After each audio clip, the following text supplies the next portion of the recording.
Rice TV, सच सबसे आगे। दोस्तों, मैं अब्बास हफीज हूं। आज एक चौंका देने वाली खबर है कि कैसे एक और पड़ोसी देश हमारा साथ छोड़कर चीन की तरफ जा बैठा है। आप सब जानते हैं कि पाकिस्तान हमारा हमेशा से दुश्मन रहा है, पाकिस्तान हमें हमेशा से परेशान करता आया है, और अब आप देख रहे हैं कि चीन भी कैसे हमारी गर्दन पे बैठा हुआ है। साथ के साथ हमारे 20 जवान शहीद हुए हैं चीन की सेना से मुठभेड़ में, और उसके साथ नेपाल भी अब हमको लाल आंखें दिखाने लगा है। लेकिन आज हम आपको एक और जानकारी देने वाले हैं जिसको सुनकर दंग रह जाएंगे कि अब कौन सा देश बचा है साथ हमारे नरेंद्र मोदी जी की सरकार में। नेपाल ने, आपने देखा किस तरह से सीमा से सटे इलाकों में हेलीपैड निर्माण किया। एबीपी न्यूज ने आपको दिखाया, हमने उनको दिखाया, आप तक पहुंचाया। हमारे इलाकों में टेंट लगा के नेपाल ने अपने फौजियों को बिठाया, ये भी हम सब ने देखा। और उससे ज्यादा नेपाल की वजह से आज पूरे बिहार को बाढ़ का खतरा है, क्योंकि नेपाल ने अपने इलाके में बने डैम को रिपेयर नहीं होने दिया, मरम्मत नहीं करने दी, जिससे आज पूरे बिहार के ऊपर बाढ़ का खतरा आ गया। साथ के साथ दो देश ऐसे थे, बांग्लादेश जिससे हमारे कभी संबंध नहीं खराब हुए थे, पर सीएए एनआरसी को लेकर बांग्लादेश से भी हमारे संबंध तार तार हो गए, और आज हम बांग्लादेश से भी कोई ऐसी चर्चा में नहीं हैं। अब बचते थे दो देश, एक था भूटान, एक था श्रीलंका। भूटान को आपने देखा कि कुछ दिन पहले कैसे भूटान ने हमारे किसानों का पानी रोक दिया, जिससे धान की बोनी की मुश्किल खड़ी हो गई, और आप सबके सामने ये सारी घटनाएं हैं। अब लोगों ने मजाक में ये कहा कि भाई सब देशों से तो संबंध तार तार हो गए मोदी जी के राज में, पर अब श्रीलंका बचा है। लोगों का मजाक था कि आजा भाई तो भी रावण की मौत का बदला ले ले, पर वो मजाक अब हकीकत में बदल गया कि ये चौंका देने वाली खबर है आज की कि श्रीलंका भी अब चीन की तरफ जा बैठा है। दोस्तों, बीबीसी ने जो खबर छापी है द हिंदू अखबार को कोट करते हुए, वो बहुत चिंताजनक खबर है। मैं आपको उसकी हेडलाइन पढ़ के सुनाना चाहता हूं, जिससे आपको समझ में आएगा कि मामला कितना पेचीदा हो गया है। बीबीसी ने 28 जून 2020 को यह खबर लिखी है, चीन के पाले में जा रहा श्रीलंका, पहले किया था भारत से कई बार अनुरोध। अब ये किस बात का अनुरोध था वो हम आपको इस वीडियो में बताएंगे। क्यों ये चीन के पाले में जाके बैठा है श्रीलंका, इसके बारे में भी आपको जानकारी देंगे। मोदी सरकार की विदेश नीति सवालों के घेरे में है दोस्तों, पर ये तमाम चीज़ें गोदी मीडिया में आपको कहीं नहीं दिख रही हैं। आप सोचिए कि श्रीलंका का मामला ये था कि एक ही देश हमारे साथ बचा था जो खुल के हमारे सामने दिख रहा था, पर श्रीलंका के मामला है 96 करोड़ डॉलर का भारतीय कर्ज। दोस्तों, ये जो बीबीसी ने खबर छापी है वो द हिंदू की रिपोर्ट से छापी है। द हिंदू ने, आप देख सकते हैं स्क्रीन में, 8वें पन्ने के ऊपर विस्तृत में ये खबर छापी थी, विस्तार में ये खबर छापी थी, जिसमें भारत से जो कर्जा श्रीलंका ने लिया है। श्रीलंका की आर्थिक स्थिति बहुत खराब हो गई है, उनका टूरिज्म पूरा खत्म हो गया है कोरोना को लेकर, और उनकी आमदनी बहुत ज़्यादा उस पर निर्भर थी। तो उसके बाद श्रीलंका ने जो कर्जा लिया है भारत से, श्रीलंका प्रधानमंत्री महिंदा राजपक्षे काफ़ी वक्त से ये अनुरोध कर रहे थे कि इन हालात में हम असक्षम हैं, हमारे पास इतना पैसा नहीं है, लिहाजा हमारी जो मियाद है, जो इसका वक्त है, सीमा है, जो दायरा है, इसको बढ़ाया जाए, और कर्ज की वसूली अभी हमसे नहीं की जाए, हमें कुछ समय दिया जाए इसका। फरवरी में जब प्रधानमंत्री श्रीलंका के आए थे, तब यहाँ उन्होंने नरेंद्र मोदी से यह भी कहा था कि इस कर्जे की जो सीमा है, इसका जो टाइम लिमिट है, इसको बढ़ा दिया जाए ताकि हमको थोड़ी सी राहत मिल जाए, और इतनी अपेक्षा उनकी हमेशा से थी। उसके साथ साथ अभी वो 2 बार कोशिश कर चुके हैं। ये जो द हिंदू ने खबर छापी, उसके साथ मैं आपको पढ़ के सुना देता हूं। द हिंदू की रिपोर्ट के अनुसार 96 करोड़ डॉलर के भारतीय कर्ज की अदायगी को लेकर और मोहलत देने पर श्रीलंका और भारत में बात हो रही है। इसके अलावा श्रीलंका ने भारत से मुद्रा की अदला बदली की सुविधा की भी मांग की है।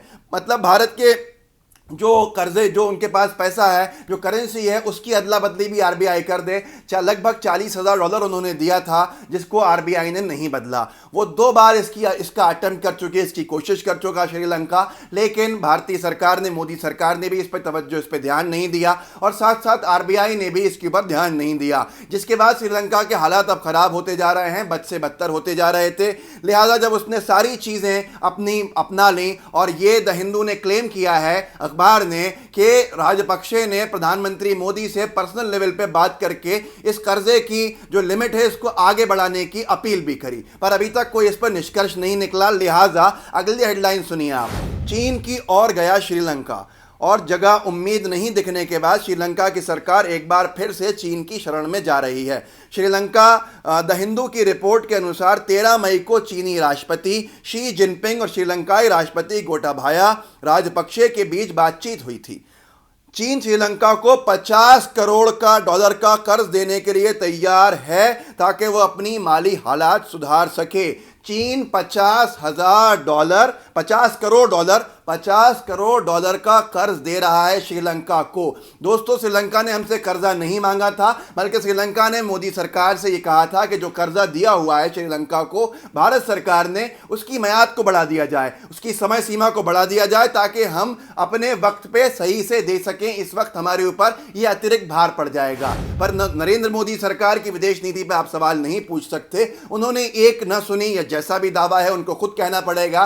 श्रीलंका के दावे के ऊपर आकर जो अभी तक नहीं कहा गया है, इसके बाद इसको चाइना ने बहुत अच्छा मौका समझा और चाइना ने उनकी आर्थिक मदद 50 करोड़ डॉलर से करने की बात कर दी। अब यहां पर श्रीलंका के पास कोई ऑप्शन नहीं, वो उनके साथ जा बैठे और भारत का जो आखिरी साथी दिख रहा था, अब वो भी चीन की तरफ जाता हुआ दिख रहा है। दोस्तों, विदेश नीति पर सवाल नहीं होगा यहां पर। आप खुद देखिए कि क्या वादा था। मोदी सरकार जब आई थी तो ये वादा करके आई थी कि हम पाकिस्तान को सबक सिखाने में अलग थलग कर देंगे देश दुनिया भर में उनको।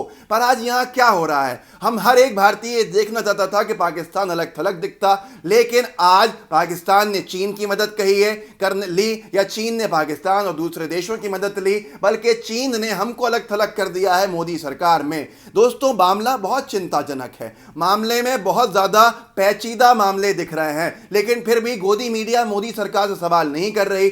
क्या आप सोच सकते हैं कि हम कहां आके खड़े हैं? नेपाल हमारे साथ नहीं खड़ा, चाइना हमारे 20 जवानों को शहीद कर चुका, पाकिस्तान हमारे जवानों को शहीद कर रहा है, भूटान ने हमारे किसानों का पानी रोक लिया, बांग्लादेश हमसे चर्चा नहीं कर रहा है। अब बचता था श्रीलंका, तो श्रीलंका भी अब 50 करोड़ डॉलर का कर्जा लेकर चीन की तरफ जा बैठ रहा है, जबकि उसने कई बार पिछले 4-5 महीनों में उनका दावा है, और द हिंदू की रिपोर्ट और बीबीसी की रिपोर्ट का भी दावा है कि नरेंद्र मोदी जी से संपर्क करने की कोशिश की और संपर्क करके ये बात कही प्राइवेट तौर के ऊपर, निजी तौर पर, कि भाई कर्जे की मियाद को आगे बढ़ाइए, हम पैसा देने में अभी असक्षम हैं। हम वो सिर्फ समय चाहते थे अगर इन रिपोर्ट्स को माना जाए, लेकिन ये समय नहीं दिया गया है। जो भी है दोस्तों, विदेश नीति पे सवाल है।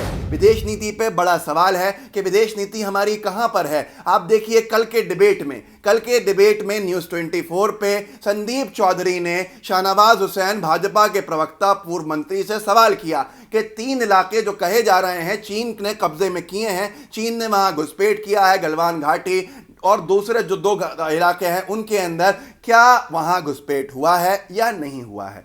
अब यहां पर शाहनवाज हुसैन बार बार घुमा रहे थे। आखिरकार संदीप चौधरी ने पूछ लिया कि भाई सीधे सीधे बताइए, क्या घुसपैठ हुआ है या नहीं हुआ? दोस्तों, आप खुद देखिए क्या हालत है। नेहरू जी के वक्त में हमने बहुत सारी मैंने सवाल अभी का पूछा, आप 62 में चले गए। 62 की बात करेंगे ना?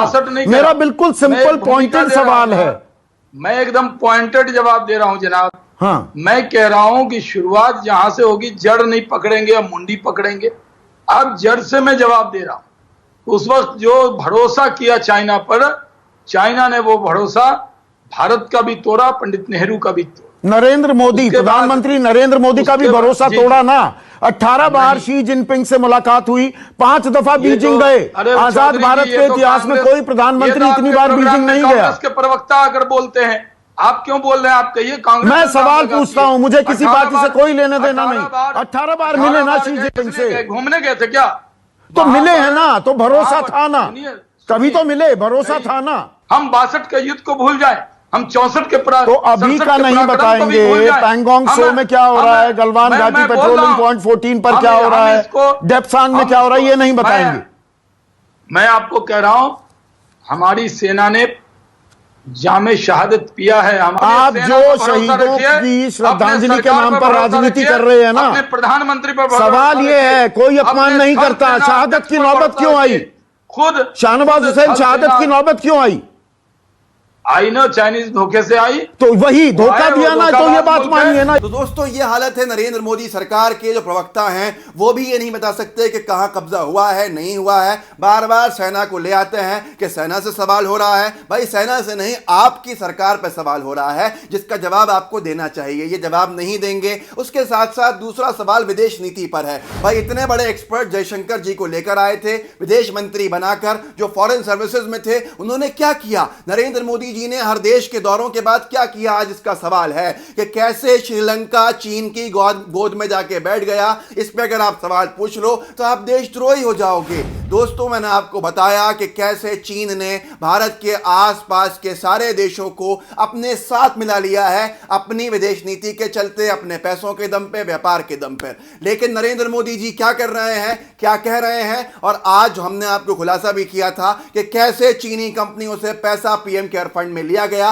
कि आज नरेंद्र मोदी जी लाल आंखें दिखाने के बजाय चीन का नाम लेकर भी उनकी निंदा नहीं करते। इसके ऊपर भी कोई सवाल नहीं होगा क्या? 1 महीना होने वाला है, बहुत हीटेड जो पूरा का पूरा डिस्प्यूट, पूरा विवाद है उसके ऊपर, लेकिन अभी तक भारतीय जनता पार्टी के नेताओं ने, मंत्रियों ने चीन का नाम लेकर भी कोई निंदा नहीं की है। यह आज हमारी हालत है। व्यापार रोका नहीं जा रहा है। यह सब आपके सामने है कि दोस्तों ऐसी विदेश नीति जिस पर सुब्रमण्यम स्वामी ने कहा था कि टूट फूट चुकी है मोदी सरकार की विदेश नीति, बदलने का समय है। आपको हमने दिखाया कैसे हमको अलग थलग करने में कामयाबी हासिल कर रहा है चीन, और हम कोई सवाल नहीं पूछ सकते। ये वीडियो अच्छा लगा हो तो आगे शेयर कीजिए, लाइव टीवी के बेल आइकन को दबाइए, सब्सक्राइब जहां लिखा है इस पर क्लिक कीजिए, जो घंटी ये दबा देंगे तो इसके बाद आप कुछ मिस नहीं करेंगे। जुड़े रहिए। जय हिंद, जय भारत। लाइव टीवी, सच सबसे आगे।